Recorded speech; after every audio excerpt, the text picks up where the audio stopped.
Hare Krishna, Krishna Krishna, Hare Hare, Hare Rama, Rama Rama, Hare Hare. We continue reading from Srimad Bhagavatam. We are on Canto 3, Chapter 33, and we'll read text 29. Okay. Sangam tapo yogamayam mukta kesham gatambaram deva guptam nam bubudhe vasudeva pravishtadehi. Translation and purport by His Divine Grace, A.C. Bhaktivedanta Swami Srila Prabhupada. Because she was always absorbed in the thought of the Supreme Personality of Godhead, she was not aware that sometimes her hair was loosened or her garments were disarrayed. In this verse, the word Deva Guptam, protected by the Supreme Personality of Godhead, is very significant. Once one surrenders unto the service of the Supreme Lord, the Lord takes charge of the maintenance of the devotee's body, and there is no need of anxiety for its protection. So here,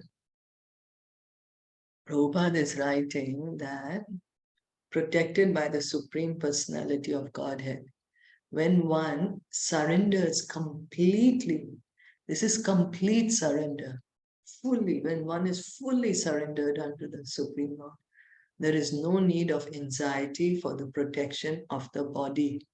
Does anyone know any pastime where the devotee surrendered and the Lord completely protected the body of the devotee?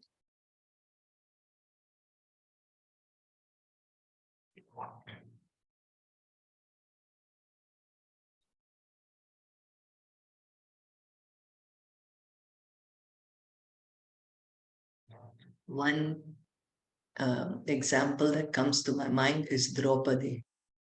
When Draupadi was in the Asat Sabha and were trying to strip her sari, then Krishna became the sari and he protected the body of Draupadi, protected her chastity. Yes? Yes. I don't remember. Draupadi's body he protected, and then who else? Mrigari, the hunter, he was afraid that how is he going to eat? Because he knew how to maintain himself only by hunting animals and killing. But he surrendered to Narad Muni. But Narad Muni told him, okay, you give up hunting. Then Mrigari said, but how will I eat? Narad Muni said, don't worry, I will arrange for enough food for you. And everyone who would come to meet Mrigari, they would bring something or the other for him to eat. So the Lord takes charge of the maintenance of the devotee's body. There's another example which I remember. That is Jar Bharat. Bharat Maharaj, in the second life, in the next life, he becomes the deer. And soon after that, he gives up the deer body, takes birth in the family of a Brahmana. And at that time, because he remembers his past life and he's like, so no way I'm going to get attached to anything now. So he pretended to be stupid, dumb. Jar Bharat, that's why he's called. So what happened was he was in the forest, in the fields. The brothers would say he's like stupid boy, let him guard the fields at night. So he was guarding the fields at night. The dacoits saw, oh, he's a nice, strong young man. Let's take him because we are going to sacrifice him to Mother Durga. So they took him there. Then they bathed him nicely, gave him nice garland of flowers, gave him nice food to eat. And they were going to kill him, sacrifice him in the front of Goddess Kali. But she couldn't bear it. She came out of the deity of Kali and she killed her devotees instead to protect the body of Jar Bharat. So one who is pure devotee Rest assured that Krishna makes sure that the devotee is protected. Yeah. We are going to read about Jar Bharat in the 5th canto, soon coming up. So it is said in the 2nd chapter, 2nd canto of Srimad Bhagavatam, that a fully surrendered soul has no anxiety about the maintenance of his body. So we are so anxious. I have to maintain my body. We are so anxious. So does it mean, oh, okay, now I'm surrendered to Krishna, so I don't need to. But the thing is that we are not completely surrendered. Here, the word is fully surrendered, and we cannot imitate a fully surrendered soul. So we have to maintain at our level, we have to maintain our body. Prabhupada would say, take very good care of your health and engage in Krishna's service. Eat sufficiently, rest sufficiently, and engage in service. So the Supreme Lord takes care of the maintenance of innumerable species of body. Therefore, one who fully engages in his service will not go unprotected by the Supreme Lord. Very beautiful Another example. example, yeah, I'm sorry. sorry? Yeah, there's another example I can remember is Mirabai. Mm-hmm. She was protected even though she was given the poison, Mm-hmm. the thing in the water, and it turned into a grit and she didn't die, right? Mm-hmm. Okay, Jay. Also, Prahlad Maharaj. Prahlad, yes. Prahlad was protected so many times by the Lord. Mm. So many times. His father gave him poison in the food, then threw him from the mountain. He had his people poke him with the tridents. Then also, what was that? With the snakes, had him to be bitten by poisonous snakes. And even the Holka told his sister to put Prahlad on her lap while they burned the fire. And each time Krishna protected Prahlad. Each time, not, oh, one time, sorry, Prahlad, I'm busy. Each time he protected. So we can see how the pure devotees are under personal protection of Krishna. His personality. Krishna maintains all of us. Eko bahunam yovedadanti kaman. That there is one eternal who's maintaining all the eternals. We are all being protected by Krishna, but the pure devotee is personally protected by Krishna. Another example is Raghunath Das Goswami. Raghunath Das Goswami, he is one of the 6 Goswamis of Vrindavan, and he was doing his bhajan in Vrindavan near Radhakund. So Raghunath Das Goswami was so austere that he didn't even have a bhajan kutir. He didn't have a kutir. He was just out in the blazing sun. And Vrindavan sun can be really hot. I don't know if you all have been to Vrindavan in the summer. It can be really very, very hot. So it was one such hot afternoon, and Raghunath Das, it was very hot. And Sanatan Goswami, another of the 6 Goswamis of Vrindavan, he passed by. He passed by, and what did he see? That because it's so scorching hot, then Srimati Radharani, she herself is covering, protecting Raghunath Das Goswami, covering him with her pallu. And she's sweating and sweating and sweating because it's a hot day. And Sanatan Goswami is telling Raghunath Das Goswami, hey, come on, we are supposed to give service to Radha Krishna. We can't take service for them. Please make your bhajan kutir. And another instance, same Raghunath Das Goswami had not yet made his bhajan kutir. He was doing his bhajan at the banks of Radhakund, and there came a tiger. And Krishna was there nearby, waiting to protect Raghunath Das Goswami in case the tiger does something. And Sanatan Goswami saw it, and he told again to Raghunath Das Goswami, hey, you better make a bhajan kutir. You cannot take service from Radha and Krishna. We are supposed to serve them. They are not our servants. We are their servants. So we can see there are so many instances of the pure devotees, where the relationship is there between Krishna and the devotee. So the devotee is serving Krishna and Krishna is serving the devotee. And this relationship is based on pure love. There is no lust, there is no fear, there is no other motive except love. Devahati was naturally unmindful of the protection of her body, which was being taken care of taken care of by the Supreme Person. Here also Devahati is has a loving relationship with the Lord as her son, and the Lord is taking care of her body.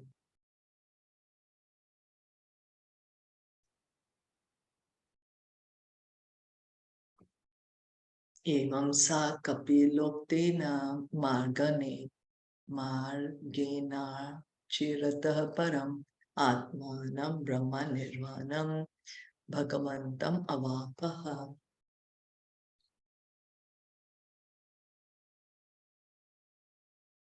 My dear Vidur, by following the principles instructed by Kapila, Devahati soon became liberated from material bondage and achieved the Supreme Personality of Godhead as Super Soul without difficulty. 3 words have been used in this connection to describe the achievement of Devahati: Atmanam, Brahma Nirvanam, and Bhagavantam. These refer to the gradual process of discovery of the absolute truth mentioned herein as the Bhagavantam. The Supreme Personality of Godhead resides in various Vaikuntha planets. Nirvana means to extinguish the pangs of material existence. So Nirvana doesn't mean to become zero. Nirvana means to get free from the modes of nature. It's liberation. True life begins from the point of nirvana because the soul is eternal. So once we are freed from this material atmosphere, the soul, the pure soul, can act in its natural capacity. That is liberation. That is devotional service, when the soul can act in its natural capacity. So when one is able to enter into the spiritual kingdom or into spiritual realization, one is automatically freed from material pangs. In the spiritual world, there is no Rajogun, Tamogun, and Sattvagun. In the spiritual world, everything is Sat, Chit, Ananda. As the material world is ruled by these 3 modes of nature, Rajogun, Tamagun, Sattvagun, goodness, passion, and ignorance, the spiritual world has the Sat, Chit, Ananda, eternal, full of knowledge, full of bliss. That's the difference between the spiritual world, material world. So this is called Brahma Nirvana. According to Vedic scripture, Nirvana means cessation of materialistic way of life. Mana means realization of the super soul within the heart. Ultimately, the highest perfection is realization of the Supreme Personality of Godhead. So Krishna is there in the heart of each and every living entity in the material world as the Paramatma. In the spiritual world, there is no need of the Paramatma. Why? Because we don't have a material body in the spiritual world. In the spiritual world, we have the spiritual body, and we can see Krishna or so any of his numerous expansions face to face. So there is no need of Paramatma. Krishna is personally there as either himself, as in Golok Vrindavan, or as one of the many Vishnu expansions in each and every planet of Vaikuntha. It is to be understood that Devahuti entered the planet which is called Kapila Vaikuntha. There are innumerable Vaikuntha planets predominated by the expansions of Vishnu. All the Vaikuntha planets are known by a particular name of Vishnu. So, like in the material world, inside each material universe, there are so many planets. Some planet is called like Brahmalok, Suryalok, Chandralok, because Lord, the Surya Dev is residing there, or the Chandra Dev is residing there. That's why it's called Chandralok. Indralok, where the predominating person is Lord Indra. So we can say that even in this material world, every planet has a ruler. So, like Bharatvarsh, this earth used to be called Bharatvarsh after the King Bharat. The entire world was ruled by him, not only one particular village or a country, the entire world. So, it was called Bharatvarsh. Now, similarly, in Vaikuntha, there are many, many planets, and in each planet, there is one of these Vishnu expansions of Lord Vishnu. And Devahuti, she entered the planet called Kapila Vaikuntha, where Lord Kapila is residing. As we understand from Brahma Samhita, Advaitam, Achyutam, Anadim, Ananta Rupam. Ananta means innumerable. So it's not that the Vaikuntha planets are just 4 or 5 planets and that's it, that's the whole spiritual world. No, it's unlimited. When we say spiritual, means it's unlimited, ever expanding, innumerable. So there are innumerable planets, and in each planet, there is an expansion of Krishna. One of the Vishnu forms is there. And we can see him face to face in there. Why? Because it's the spiritual atmosphere. The souls are all spirit, all pure souls, not covered by any material covering. The Lord has innumerable expansions of his transcendental form, and according to the different positions of the symbolical representations in his 4 hands, he is known as Narayan, Pradyumna, Anirudh, Vasudev, etc. So Lord Vishnu has 4 hands, and he holds in his 4 hands, like he holds conch, chakra, mace, lotus flower. So it depends which hand he's holding, which item. He has a different name according to that.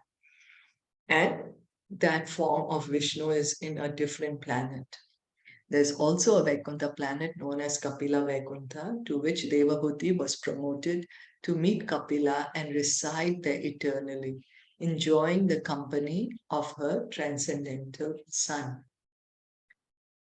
So you can see how attachment to the Lord can bring us to Vaikuntha. Tad virasit punyatamam kshetram trailokya vishrutam namna siddha padam yatra sa samsiddhim upeyushi. The place where Devahuti achieved her perfection, my dear Vidhur, is understood to be a most sacred spot. It is known all over the 3 worlds as Siddhapad. Siddhapad is where Devahuti got liberation. Tasyastad yoga vidhuta martayam martayam abhutsarid shrotasham pravara somya siddhida siddha sevita. Dear Vidur, the material elements of her body have melted into water and are now a flowing river, which is the most sacred of all rivers. Anyone who bathes in that river also attains perfection, and therefore all persons who desire perfections go bathe there. So her body just melted in the water, and this river that she was at, I'm not sure which river was she there. Earlier we read that she was on the banks of the river Saraswati, but here it is not mentioned. Sarit is a river. So anyway, we see that her body melted into the water. Another devotee that I know of that his body melted in the water was Narottam Das Thakur. He was not very long ago, probably around 400 years ago or so, um, devotee, or he's an acharya in our line. He's written beautiful, beautiful bhajans, and a follower, lover of Lord Chaitanya Mahaprabhu. He was after Lord Chaitanya left the world. He was there at that time. And even his body melted in the water, became foam. Kapila api Mahayogi Bhagavan Pitur Ashramat Mataram Sammanojnapya Prat Disham Yayo. My dear Vidur, the great sage Kapila, the personality of Godhead, left his father's hermitage with the permission of his mother and went towards the northeast. Siddhacharana Gandharver Munibis Chapsarogane Stuyamanaha Samudrena Tattarhana Niketanaha. While he was passing in the northern direction, all the celestial denizens known as Charanas and Gandharvas, as well as the Munis and the damsels of the heavenly planets, prayed and offered him all respects. The ocean offered him oblations and a place of residence.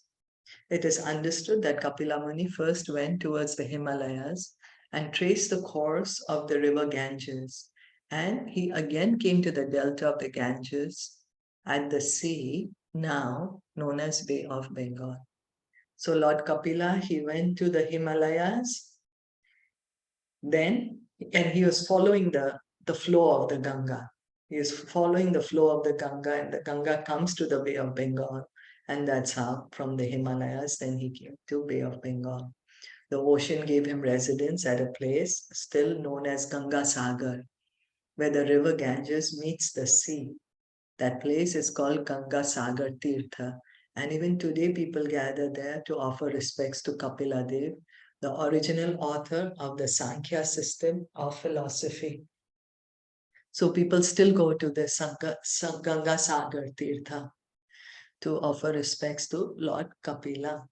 Unfortunately, the Sankhya system has been misrepresented by an impostor who's also named Kapila. But that other system of philosophy does not tally with anything described in the Sankhya of Kapila in the Srimad Bhagavatam. So, as we have fake currency, fake US dollars, like that, we have an imitation. We have so many, imitation of this brand, imitation of this, like that. That seems there is a imitation of Lord Kapila Dev, but his teachings are not from Srimad Bhagavatam. His teachings are not the original Sankhya philosophy, which is taught by Lord Kapila. Lord Kapila Dev taught pure devotional service. He taught his mother attachment to the devotee, association of the devotees. He taught his mother chanting of the holy name, hearing and chanting. That's what we were reading about. Engaging in devotional service, fixing the mind on the Supreme Lord. And that's what Devahuti did. She remembered the Lord, and that's how she got liberated. So we can see, if we follow also Lord Kapila's instructions, under the instructions of the spiritual master, we also can get perfection. Is that okay? Yes. So we'll stop here for today. Did you have anything to add or any comments? No. No, then we'll stop. Srimad Bhagavatam ki jai, Srila Prabhupada ki jai, Gaur Bhakta Vrinda ki jai. Hare Krishna.